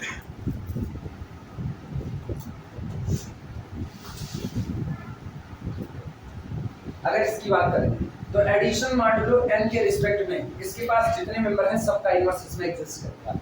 लेकिन अब ये तय हो चुका है, स्टेटमेंट करता है मल्टीप्लिकेशन मॉड्यूलो n के रिस्पेक्ट में इसमें सिर्फ और सिर्फ उसी एलिमेंट का इनवर्स एग्जिस्ट करेगा जो n के साथ कैसा बना रहेगा, को प्राइम बना रहेगा। यानी if GCD of a and n is equal to 1, अगर a और n का जीसीडी 1 है, then multiplicative inverse of a exist in Zn, तब इसका मल्टीप्लिकेटिव इनवर्स यहाँ पर एग्जिस्ट करेगा। ये बातें हुई। अब इसी बात को अगर हम फॉर्म में लिखना चाहें ये इस तरीके से, तब गौर करना। ये बताओ, ये जो लिखा गया है ax congruent to 1 modulo n, इसका मतलब ये क्या लिखा गया है? ये लिखा गया है a multiplication modulo n x is equal to कितना? सही या गलत? चाहे इसको ऐसा लिखो चाहे ऐसा लिखो, सेम बात है कि नहीं? और ये मतलब क्या ये कॉन्ग्रुएंट इक्वेशन है कि नहीं? Congruence equation. और अगर ये कॉन्ग्रुएंस इक्वेशन है तो इस इक्वेशन में अननोन क्वांटिटी खोजना। स्मॉल a नोन क्वांटिटी है, इंटीजर है, fix integer, modulo n fix है जिसके स्प्लिट में आप काम करो, 1 फिक्स इंटीजर है, x अननोन क्वांटिटी। तो अगर हम कहें कि हमको a का मल्टीप्लिकेटिव इनवर्स खोजना है, तो a का मल्टीप्लिकेटिव इनवर्स खोजने का मतलब है मुझको इस इक्वेशन का सॉल्यूशन खोजना। सेम एक ही बात बोले क्या अलग? हम कहें कि हमको a का इनवर्स खोजना है। जैसे हमको चाहिए कि कोई ये बताए इसमें, जैसे हम ये ले लें Z8 लेकर के इसको हम नाम दे देते हैं 0 1 2 3 4 5 6 7, ये हो गया। अब हम चाहते हैं कि हमको 3 का इनवर्स मिल जाए, तो 3 का इनवर्स मिलने का मतलब हम सॉल्व करें 3x कॉन्ग्रुएंट 1 मॉडुलो कितना, जो इसको सेटिस्फाई करेगा वही तो इसका इनवर्स होगा, इसके अलावा तो होगा नहीं। अभी बताओ, यहाँ पर हम 3 1 के 3 रखते हैं, नहीं सेटिस्फाई किया, 3 दूनी 6, अच्छा मॉडुलो n इसको 8 का मॉडुलो 3 दूनी 6, अभी 8 से भाग नहीं जाएगा, 3 त्रिका 9, 8 से भाग जाएगा, 8 से भाग जाएगा, रिमाइंडर कितना बचेगा 1। तो इसका मतलब इसको यहाँ पर कौन सेटिस्फाई कर रहा है? अभी 4 को देखते हैं, 3 चौक 12, 8 से भाग जाएगा, 3 चौक 12 4 बचेगा, 1 तो नहीं आएगा। अच्छा अब की बार यहाँ पर क्या रखते हैं 5, 3 बचे 15, 8 से भाग जाएगा, 1 नहीं आएगा। उसके बाद फिर 6 रखो, 6 त्रिक 18, 6 त्रिक 18, 8 दूनी 16, अभी भी नहीं आया, 7 त्रिक 30, अभी भी 1 नहीं आया। तो इसका मतलब इसको सेटिस्फाई करने वाला केवल और केवल कौन होगा? और तो कोई नहीं होगा। तो यानी कि हम लिखेंगे 3 × 3 कॉन्ग्रुएंट 1 मॉडुलो, और ये सॉल्यूशन उसी केवल और केवल इस वक्त आ रहा है सॉल्यूशन, क्योंकि 3 और 8 आपस में कैसे हैं, को प्राइम। 3 और 8 अगर को प्राइम ना हो ना तो ये सॉल्यूशन एग्जिस्ट नहीं करता। जैसे अब की हम उसको ले रहे हैं जो 8 के साथ को प्राइम, हम इसमें से ले लेते हैं, चलो 4 4x कॉन्ग्रुएंट टू 1 मॉडुलो 8, बोलो 1 रखो, पहले 0 रखो, 0 रखने पर तो 0 ही बचेगा, रिमाइंडर तो 1 नहीं आएगा। चलो 1 रखते हैं, 4 1 के 4, रिमाइंडर कितना बचेगा 4, 4 दूनी 8, रिमाइंडर कितना बचेगा 0, 4 तिहाई 12, 8 के 8 4 12, रिमाइंडर 4 बचेगा। हमको रिमाइंडर कितने की तलाश है 1 की। अब की बार 4 3 12 हो गया, 4 चौक 16, 8 दूनी 16, 0 बचा। अगला रखो 4 5 15, 4 5 20, 8 दूनी 16 4 20, 6 चौक 24, 8 3 24, रिमाइंडर 0, 7 चौक 28, कभी नहीं आएगा। क्यों? क्योंकि 4 और 8 ये दोनों आपस में कोप्राइम नहीं है। तो इसका मतलब आपको ऐसा x नहीं मिल सकता है जो इस लिखे गए इक्वेशन को सैटिस्फाई करे। This equation has no solution. सही है गलत? This equation has no solution because there does not exist any x in Z8 such that x satisfies this equation, कि वो इस इक्वेशन को सैटिस्फाई करे। इनकार हो गया? अच्छा अब की बात आप सोच करके बताओ। अब हम यहाँ पर रखना चाहते हैं, सॉल्यूशन आएगा कि नहीं आएगा? आएगा, क्योंकि 5 और 8 कौन है? कोप्राइम। अब तो हम सीधे इसको देख करके बोलेंगे कि हम ये आगे वाला नंबर देखें, पीछे वाला इसको देखें और बोले अगर कोप्राइम है तो सॉल्यूशन है, अदरवाइज सॉल्यूशन नहीं है। अब की बार बोलो, अब की बार सॉल्यूशन होगा कि नहीं? नहीं, क्योंकि 6 और 8 कोप्राइम नहीं है। अब की बार होगा। इसका मतलब पूरे के पूरे Z8 में सबके सब का इनवर्स एग्जिस्ट करे, मल्टीप्लिकेटिव इनवर्स, ये कोई जरूरी नहीं है। इसमें से केवल उन्हीं के एग्जिस्ट करेंगे जो 8 के साथ कैसे रहेंगे, तो कोप्राइम। क्लियर हुआ? अगर हम कहें तुम लोगों को कि तुम लोग इसको प्रूफ करके दिखाओ, ये जो लिखी गई बात है इसको प्रूफ करके दिखाओ। ax congruent to 1 modulo n have a solution if and only if GCD of a and n is equal to 1। केवल और केवल तभी सॉल्यूशन रखेगा जब ये दोनों कोप्राइम होंगे। तो कैसे प्रूफ करोगे? ये इक्वेशन सिर्फ तब सॉल्यूशन रखेगा जब ए और एन को प्राइम होंगे। तो ये बात प्रूफ कैसे करोगे? कॉन्करेंसी के बेसिस पर। किस पर?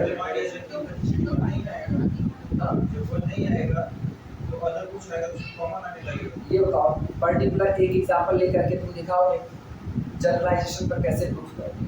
क्या ये हम सुनना चाहते हैं? कॉन्करेंसी जो पढ़ी गई है उसी के आधार पर ये प्रूफ होगा। ax congruent to 1 modulo n, इसका सॉल्यूशन केवल और केवल तब आएगा जब GCD of a and n is equal to 1 होगा। इसी के आधार पर un को डिसाइड करेंगे। un अपने अंदर में आने ही उन्हीं को देगा जिनका इनवर्स एग्जिस्ट करता है, इसीलिए un is always with the subset of zn।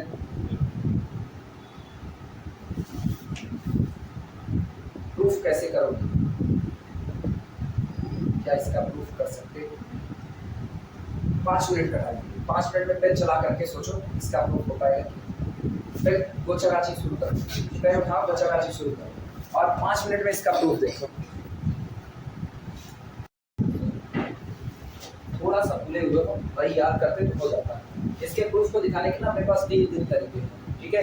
एक तो ऐसा है जिसमें ये माना दिस हैव अ सॉल्यूशन और सॉल्यूशन मान करके दिखाओ जीसीडी का एक तरीका। फिर conversely suppose GCD is equal to 1 और फिर साबित करो ax congruent to 1 modulo n है सॉल्यूशन।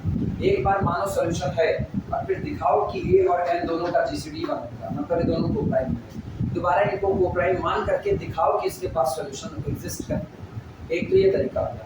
दूसरा तरीका बड़ा सिंपल सा है ना, उसमें ये है कि ये बताओ अगर हम लिखते हैं कि ax congruent to 1 modulo n, अगर आप ऐसा लिखते हो तो निश्चित तौर पर there must exist integer p and q such that we can write this implies that axp is equal to 1 plus n into q। आया ना? ये तो याद आ रहा है? याद आ रहा है? और अगर ये लिख सकते हो तो इसका मतलब फिर गौर करना, this implies that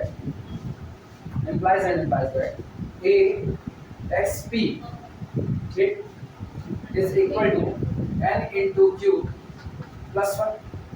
पलट करके और याद करो जीसीडी खत्म बात। याद आया? खूब जीसीडी निकाले, यूक्लिडियन एल्गोरिथम का इस्तेमाल। एक लाइन में ही काम खत्म इसका, आगे हमको और कुछ करने की जरूरत नहीं। दूसरा तरीका ज़्यादा से ज़्यादा ये होता ना, ये इसको एन क्यू को उधर कर एन क्यू को इधर कर लेते तो इसका मतलब हम इसी को लिख सकते थे axp minus nq is equal to 1 और ये इक्वेशन तभी अपना सॉल्यूशन x देगा जब इनका जीसीडी 1 होगा। दूसरा तरीका ये, बात तो सेम टू सेम है। तीसरे रास्ते पे चलोगे यहीं पहुंचोगे, तो इससे अच्छा यहीं तरह पर इसका मामला ही निपटा दिया गया। आई बात समझ में? तो फिलहाल इसका प्रूफ लिखना चाहो तो लिखो। इसका प्रूफ लिखना है, इसका प्रूफ लिखोगे? लिखना चाहो तो चलो लिखो फटाफट इसका प्रूफ, फिर आगे बढ़ते हैं। लिखना as given ax congruent 1 modulo n, as given ax congruent 1 modulo n has a solution, as given ax congruent 1 modulo n has a solution। this implies that या implies and implies that लगाते चलो ना एक साथ बात। there exist integer p and q, this implies and implies that there exist integer p and q such that axp बराबर 1 plus nq, such that axp बराबर 1 plus nq। और इसको पलट करके लिख देना, इसको पलट करके लिखना, हमें लिखते हैं implies and implies that। अगर ये लिख सकते हो तो इसका मतलब a xp को एक साथ कर दो और is equal to nq plus 1 और ऐसे ना gcd of a n is equal to gcd of n, इनका gcd बनता है। this implies that gcd of a comma n is equal to 1। इनका gcd हमेशा 1 रहेगा और ये प्रूफ हो चुका है। अब इसी के बेसिस पर यूएन को डिफाइन किया जाएगा।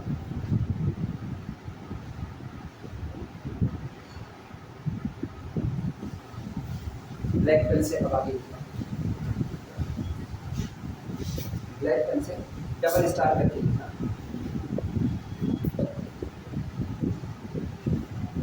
बोले on the basis of this result, on the basis of this result, इस रिजल्ट के आधार पर, on the basis of this result now we defined UN, on the basis of this result now we define UN, इस result के basis पर अब हम UN को डिफाइन करेंगे। और ये याद रखना UN डिफाइंड हो रहा है इसी बेसिस पर कि ZN के अंदर कौन कौन मल्टीप्लिकेटिव इनवर्स रख रहा है, दिमाग चलाते रखना। UN इसी बेस पर डिफाइंड हो रहा है कि ZN के अंदर में कौन कौन मल्टीप्लिकेटिव इनवर्स रख रहा है। तो अगर ZN का सबसेट कोई मांगा जाएगा तो ZN का सबसेट कौन होगा, UN होगा। ऐसा नहीं है कि आपसे कोई कहे Z8 का सबसेट बताओ तो Z2 नहीं बता सकते, इनकार है दोनों। Z8 के अंदर में जो 0 बार होता है, जो 1 बार होता है, यही इनके बीच का फर्क होता है। सो आगे जो भी है इसके पास जो 0 बार होगा ना वो होगा जो 2 से डिवाइड होने पर रिमाइंडर क्या देगा, 0, और इसमें वो होगा जो 8 से डिवाइड होने पर रिमाइंडर 0 देगा। अब गौर करो इस फैमिली में काफी लोग आएंगे, उस फैमिली में भी काफी लोग आएंगे, लेकिन इस फैमिली के सारे मेंबर उसमें नहीं होंगे। हाँ, उस फैमिली का हर मेंबर इसमें होगा। अंतर आ गया कि नहीं? इस परिवार में कौन कौन आएगा? सबसे पहले तो 8 आएगा, इसके बाद 16 आएगा। पॉजिटिव नेगेटिव तो आएंगे, उसको तो अभी छोड़ करके रखें। 16, 32 और कौन?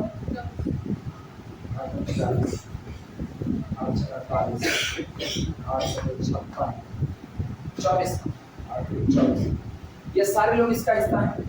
और इसमें इसकी शुरुआत 8 से है, पीछे भी लौटेगा ना तो इसकी पीछे भी लौटेगा तो इसमें 0 शामिल होगा, और कम पे आएगा तो कौन सा -8 शामिल होगा। इसके क्या इसमें 2 आया, क्या 4 आया? नहीं आया। लेकिन इस परिवार में कौन आया? 0 आया। 2 1 ये 2 2 2 4 2 3 इतने नंबर तो इसीलिए एक्स्ट्रा दिखा दिया, 2 मेंबर एक्स्ट्रा दिखा दिया ना, तो अब तय बात है 0 बार ये वाला परिवार और ये परिवार, ये दोनों आपस में एक बराबर नहीं हो सकते, और ये दोनों आपस में एक बराबर नहीं हो सकते। तो तय बात है आप इस Z2 को Z8 का सबसेट तो नहीं कह सकते, एक बात। दूसरी मेन बात, कुछ लोग कहते हैं ना ऑपरेशन डिफरेंट है, कुछ लोग इस पे लॉजिक देते हैं ऑपरेशन डिफरेंट है। उधर ऑपरेशन एडिशन मॉड्यूलो 8 का है, इधर ऑपरेशन एडिशन मॉड्यूलो 2 का। ये एकदम मतलब भद्दा लॉजिक है। ऑपरेशन डिफरेंट होने को आपने ऑपरेशन डिफरेंट करोगे तब तो आप ग्रुप को कंपेयर कर रहे हो ना, हम ग्रुप नहीं, हम तो सेट मांग रहे हैं कि कौन किसका सबसेट है। ये बताओ 2 ग्रुप बराबर नहीं है और 2 सेट बराबर नहीं, क्या दोनों बातें सेम टू सेम है? 2 ग्रुप बराबर नहीं है और 2 सेट बराबर नहीं है, क्या ये दोनों बातें सेम टू सेम है? ये दोनों बातें डिफरेंट कही जाएगी, क्योंकि जब आप ग्रुप को देखते हो तो एक सेट के ऊपर ऑपरेशन अप्लाई करते हो और उसके बाद आप उसको ग्रुप कहते हो। जब आप सेट को कहते हो तो सेट के ऊपर कोई ऑपरेशन नहीं लगा है, वो एक सिंपल सा सेट ही है। ऑपरेशन लग भी सकता है, नहीं, पहले सेट बनता है, सेट के बाद प्रॉपर्टी पूरी करके ग्रुप बनता है। तो हम तो ये नहीं पूछे कौन किसका सब ग्रुप है, हम तो केवल इतना पूछ रहे हैं कि कौन किसका सबसेट है, केवल इतने की बात कर रहे हैं। और उसमें हमने कहा है क्या Z8 का सबसेट Z2 है, क्योंकि Z2 में अपने को नजर आता है 0 बार 1 बार, और इसमें नजर आता है 0 बार 1 बार 2 बार से लेकर के 7 बार। हाँ, ऑपरेशन डिफरेंट होने की वजह से ही ये लोग अलग अलग होते हैं। वास्तविकता तो यही है कि ऑपरेशन डिफरेंट होने की वजह से ये लोग अलग होते हैं। ये अपने ऑपरेशन को कहा हम अपने 0 बार के अंदर में उन लोगों को जगह देंगे जो 8 से डिवाइड होकर रिमाइंडर 0 छोड़ेंगे, ये कहा हम उनको देंगे जो 2 से डिवाइड होकर के रिमाइंडर 0 छोड़ेंगे। तो बेसिक अंतर तो ठीक है, यही पैदा किए, लेकिन आप ये कह दो कि सीधे ऑपरेशन डिफरेंट है, नहीं, अंदर में जो फैमिली कंटेंट हो रही है वो फैमिली भी डिफरेंट है, फैमिली भी सेम टू सेम नहीं है। उसकी 0 बार और इसका 0 बार दोनों अलग है, उसका 1 बार इसका 1 बार अलग है, इसके बाद उसमें 2 बार 3 बार 4 बार 7 बार ये लोग एक्स्ट्रा और इसमें वो लोग शामिल नहीं आए। अंतर आया कि नहीं आया? लेकिन आपको ऑपरेशन डिफरेंट आपकी देखना, ऑपरेशन तो इसके भी डिफरेंट है। ऑपरेशन से अगर अंतर करोगे तो ऑपरेशन तो इसका भी डिफरेंट है। भाई ये मल्टीप्लिकेशन मॉड्यूलो 8 है और ये मल्टीप्लिकेशन ये एडिशन मॉड्यूलो 8 है, उसके बावजूद भी U8 is the subset of Z8। फिर भी क्योंकि इसलिए लिखेंगे ना, इसके अंदर आए ही वही लोग जो इससे चुराए गए। तो अब कहो ऑपरेशन डिफरेंट है इसलिए इससे डिफरेंट होगा, अब तो नहीं हुआ ना, इसीलिए अब ये लॉजिक बड़ा बनता है। वो लॉजिक इसीलिए बनता है क्योंकि आप अब डिफरेंट ऑपरेशन से सेम सेट बना रहे हैं, मतलब ऐसा सेट जो उसका सबसेट हो रहा है। तो इसीलिए इस बात को याद रखना, इसमें एडिशन मॉडुलो 8 है, इसमें मल्टीप्लिकेशन मॉडुलो 8 है, ऑपरेशन डिफरेंट है, उसके बावजूद भी U8 इसका सबसेट है, क्योंकि U8 इसमें से यूनिट को निकाल करके बनाया गया है। मुद्दे की बात यही है, मेन बात अलजेब्रा में समझने की। U8 को बनाते वक्त जिस यूनिट का इस्तेमाल किया गया है वो यूनिट कहीं और से नहीं, Z8 से निकाली है।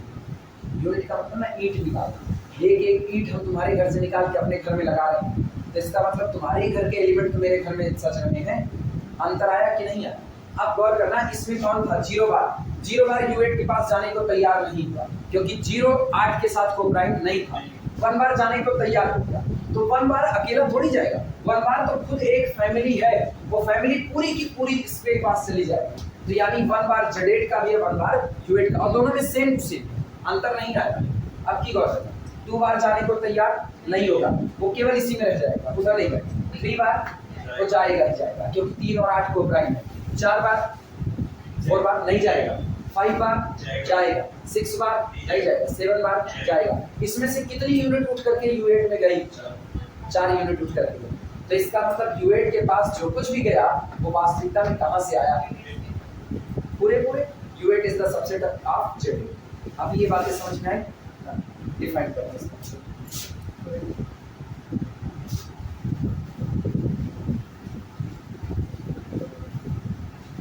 इक्वलिटी नहीं, इक्वल कभी नहीं हो सकता, कभी। Z2 पर सोचो, Z2 पर ये बताओ, इक्वल इसलिए नहीं हो सकता, ध्यान देना, क्यों इक्वल नहीं हो सकता? U8 मल्टीप्लिकेशन की टेबल बना, ऑलरेडी 0 को तो आने नहीं देगा, और जब आप Zn बनाओगे तो 0 आएगा, निश्चित तौर पर, तो वैसे भी बराबर नहीं होने वाले। अच्छा, और एक मजे की बात बताएं, ये जो Zn होता है ये अबेलियन होता है, Zn अबेलियन होता है, अब Zn की ही तो यूनिट निकाल करके U8 बनाया जा रहा है। U8 भी क्या होता है? अबेलियन। कल को देखेंगे क्या सचमुच होता है कि नहीं होता, कल को देखेंगे, अभी फिक्स अभी से कार्य करें। लिखना UN, हेडिंग डालना, UN वेयर, जहां पर n ग्रेटर देन, क्योंकि जनरल लोग है ना, तो केवल और केवल 0 आएगा, और अपने को इससे भी ऊपर तैयार करना है, तो इसीलिए 0 तो हम ले नहीं सकेंगे, तो UN में n कन्फर्मली ग्रेटर देन 1 होगा, यानी Z2 से इसके बनने की शुरुआत है। Z2, Z3, Z4, Z5 ये सब जब बनेंगे तब तक UN बनेगा। क्लियर बात? इसमें लिखना UN is the set of all positive integer, UN is the set of all positive integer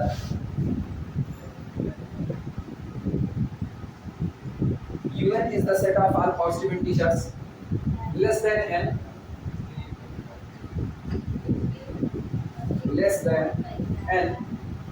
and relatively prime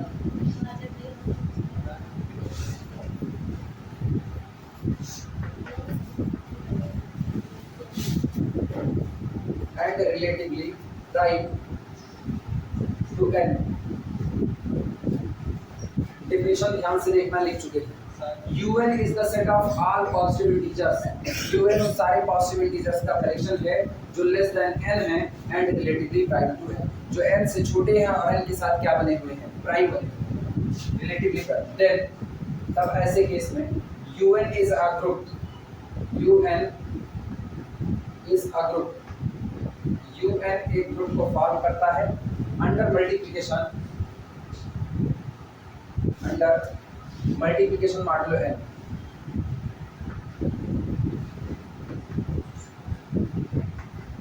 under multiplication modulo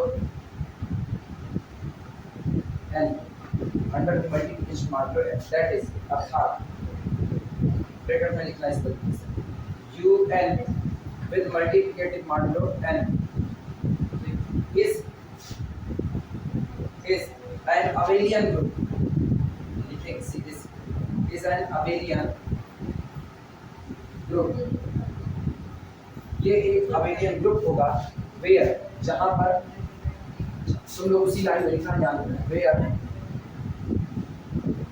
UN is equal to collection of, ध्यान देना UN किसका collection ले रहे हैं?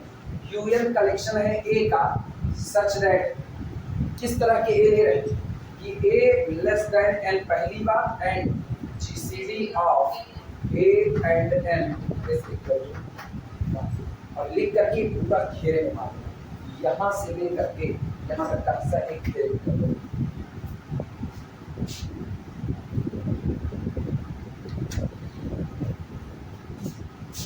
एक और चीज ये भी लिखते हैं, इंटीजर है, पॉजिटिव इंटीजर ले रहे हैं यानी नेचुरल नंबर। एग्जाम्पल के तौर पर डबल स्टार्ट कर दें। एग्जाम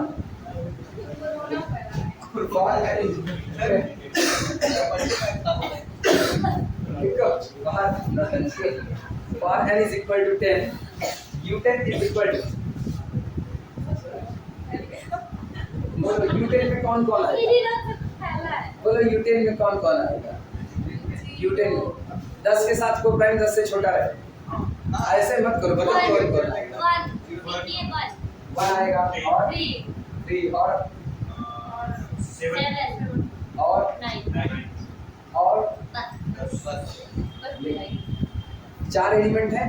चलो इसके लिए कैली टेबल बनाते हैं, देखते हैं ग्रुप बनाएंगे, पक्का बनाएगा आप तो तय बात है, ये लोग ग्रुप बनाएंगे ही, ये निश्चित तौर पर चेक कर लेते हैं। कैली टेबल बनाना, छोटी सी टेबल बनाना, मल्टीप्लिकेशन मार लो 10, 1 3 7 9, 1 3 7 9, 1 into 1 1, 1 into 3 3, 1 into 7 7, 1 into 9 9, 3 into 1 3, 3 त्रिक का 9 ऐसा, 7 त्रिक 21, 10 दूनी 20, 1 21, 9 त्रिक 27,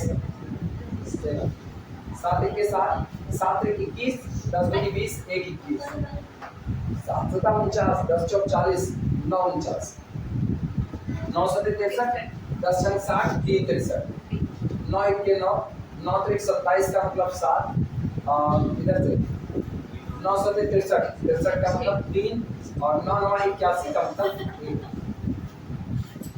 आगे वाली डिजिट पकड़ते जाओ और क्या गड़बड़ हुआ क्या, टेबल के अंदर की सारी एंट्री वही है जो ऑलरेडी मेरे सेट में मौजूद है। बनाओ टेबल बनाओ तो लिख पाएंगे। अब कहने चल रहे हैं ये ग्रुप बना रहा है, देखो are entries in the table बोल रहे हैं, लिखो 1 3 7 9, इसके अलावा पूरी टेबल में कुछ नजर नहीं आएगा तो लिखना are entries in the table, are entries in the table are same, are entries in the table are same as the element of the set, all entries in the table are same as the entries in the set, table के अंदर की हर entry बिल्कुल उसी तरह है जैसे set के element है। implies that closure property hold, closure property holds, जो बताता है कि क्लोजर प्रॉपर्टी होल्ड करती है। एसोसिएटिविटी के लिए लिखना है, सेकंड एसोसिएटिव दिखानी चाहिए, for all A comma B comma C belong to the UN,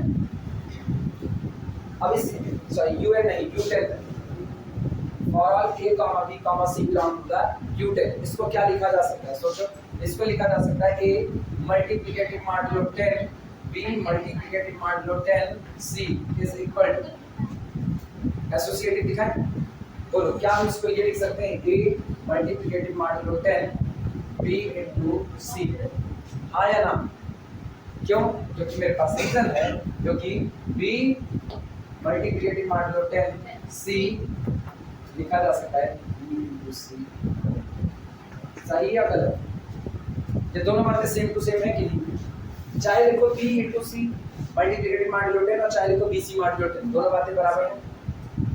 अच्छा इसका मतलब अब इसको क्या लिख सकते हैं, इसको भी तो इसी बेसिस पे इसको भी लिख सकते हैं a इंटू बी इंटू सी, आगे नंबर की दुनिया में, और अब यहाँ आ गए तो इसका मतलब this is equal to A B into कितना सी, लिखने तो मेन लाइन में इसको लिख करके खत्म करना कोई जरूरत नहीं, लेकिन फिर भी भूले ना इसलिए ऐसा है, this is equal to A multiplicative modulo B या ऐसे A into B multiplication modulo 10C is equal to A multiplication modulo 10B multiplication modulo 10C।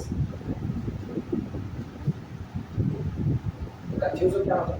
Leader क्या है? कहाँ पर? अरे ये लिखना है ये बस, चाहे ये लिखो और चाहे ये लिखो, ये दोनों बातें अलग हैं, दोनों बातें सेम। मतलब आप B मल्टीप्लिकेटिव मॉडुलो 10C इसको हटा करके केवल BC लिख सकते हो, B into C, क्योंकि ये मॉडुलो किस पर काम कर रहा है? 10 पर।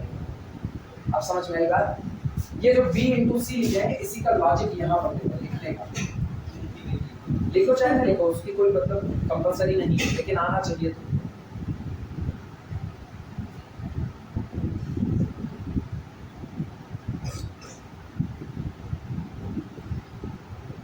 Associativity holds. This implies that associativity holds. Associativity holds. Determinant लाना होगा ना, मैसेज करेंगे ग्रुप में, मैसेज कर देंगे डिटरमिनेंट जिस दिन लाना होगा, ठीक है? ये खत्म कर रहे हैं। ये पहला वाले चैप्टर का हम लोग एक्सरसाइज आ रहा है, ज़्यादा अच्छी बात है। एक्सरसाइज में भी अपने 54 नंबर लिख, अगले में शायद 80 जो ही करने होंगे, तो भारी भरकम नंबर में खत्म हो कैसे भी जल्दी। हाँ धीरे धीरे बढ़ेगा, पीछे जा करके फिर बोले।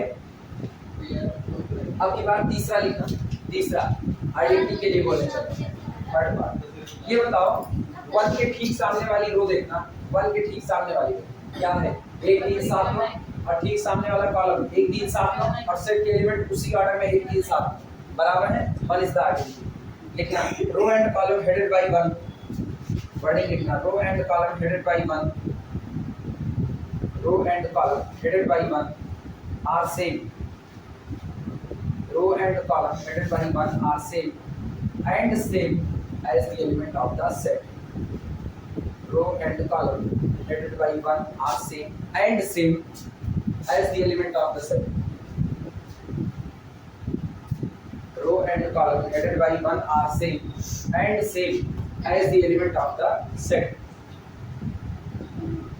वो रो और कॉलम जो 1 के सामने पड़े हुए हैं, 1 के पास पड़े हैं, वो आपस में बराबर हैं और बिल्कुल बराबर हैं जैसे सेट के element. Implies that one is identity in U10, one is identity in U10 with respect to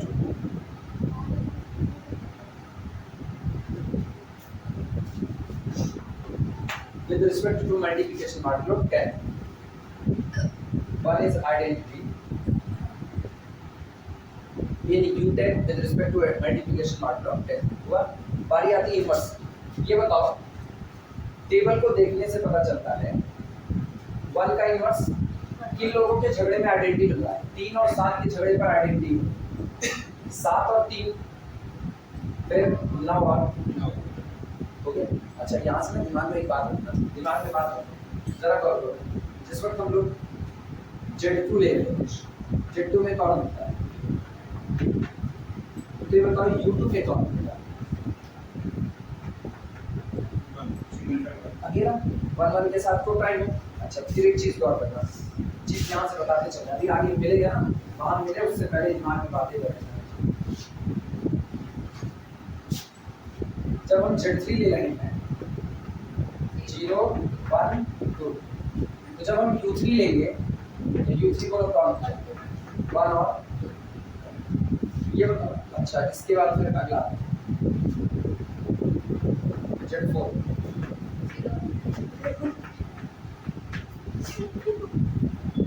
0 1 2 3, तो U4 कितना आएगा? 1।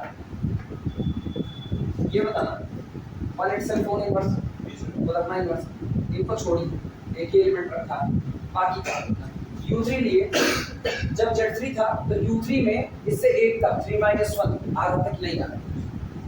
Identity itself own inverse, inverse pair में आते हैं, आइडेंटिटी खुद अपना ही इनवर्स है, ये पेयरिंग अपने ही साथ किया तो अकेला ये बचा। अब ये ग्रुप बनाता है हमको पता है, तो इसका इनवर्स कोई और नहीं, ये इन पर आता है Z4 वाले में बाकी सब ठीक U4 में आते हैं, आइडेंटिटी इटसेल्फ ओन इनवर्स तो इधर जो आया 3, क्या ये n माइनस 4 माइनस 1 है कि नहीं? ये कौन था? n minus अरे रुको, कहाँ तो उल्टा बोलो, ये n माइनस 1 था, क्या ये भी n माइनस 1 है? इटसेल्फ ओन इनवर्स है कि नहीं? अच्छा अब ये देखना Z5 का, Z5 अपने पास होता है 0 1 2 3 और कितना 4, तो बताओ U5 क्या आएगा? U5 में अपने पास आएगा 1 और 3 और 4, 2 भी आएगा, 1 2 3 4 आएगा।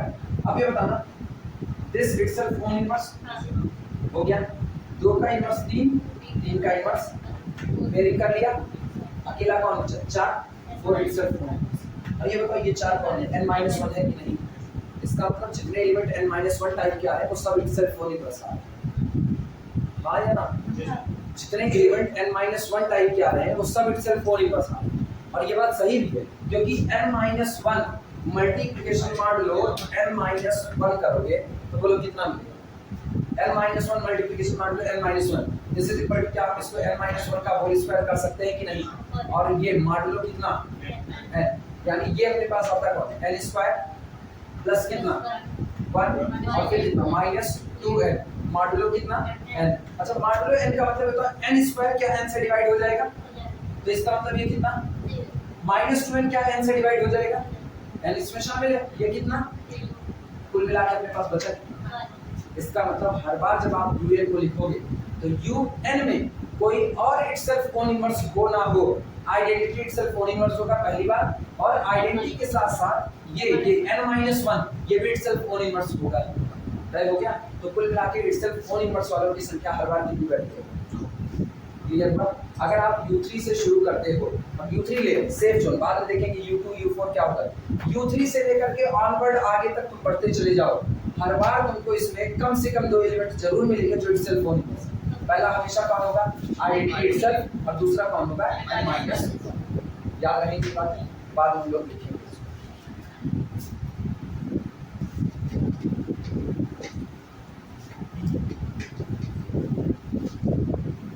इनवर्स लिख रहे थे ना, ये तो from the table it is clear that, from the table it is clear that, table से ये बात साफ है, 1 का इनवर्स बराबर 1, 3 का इनवर्स बराबर 7, 7 का इनवर्स 3 और 9 का इनवर्स 2 का होगा।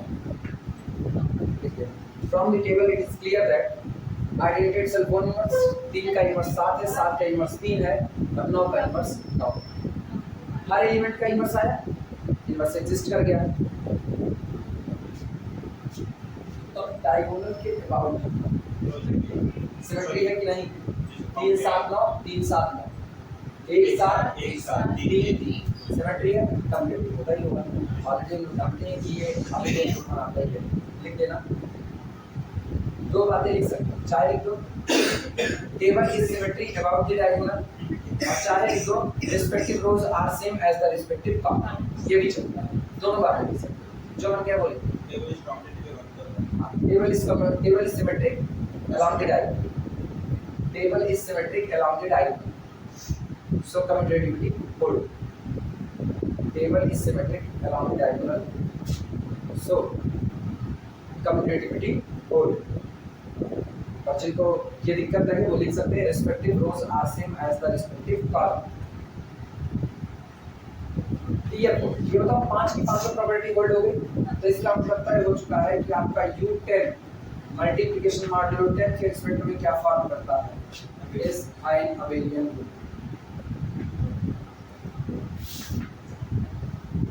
इज एन अबेलियन, ये एक अबेलियन ग्रुप को फॉर्म करता है।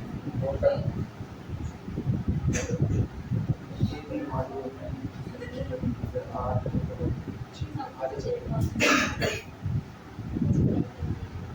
हो नहीं सकता है, इसी पर इसको रोक दो।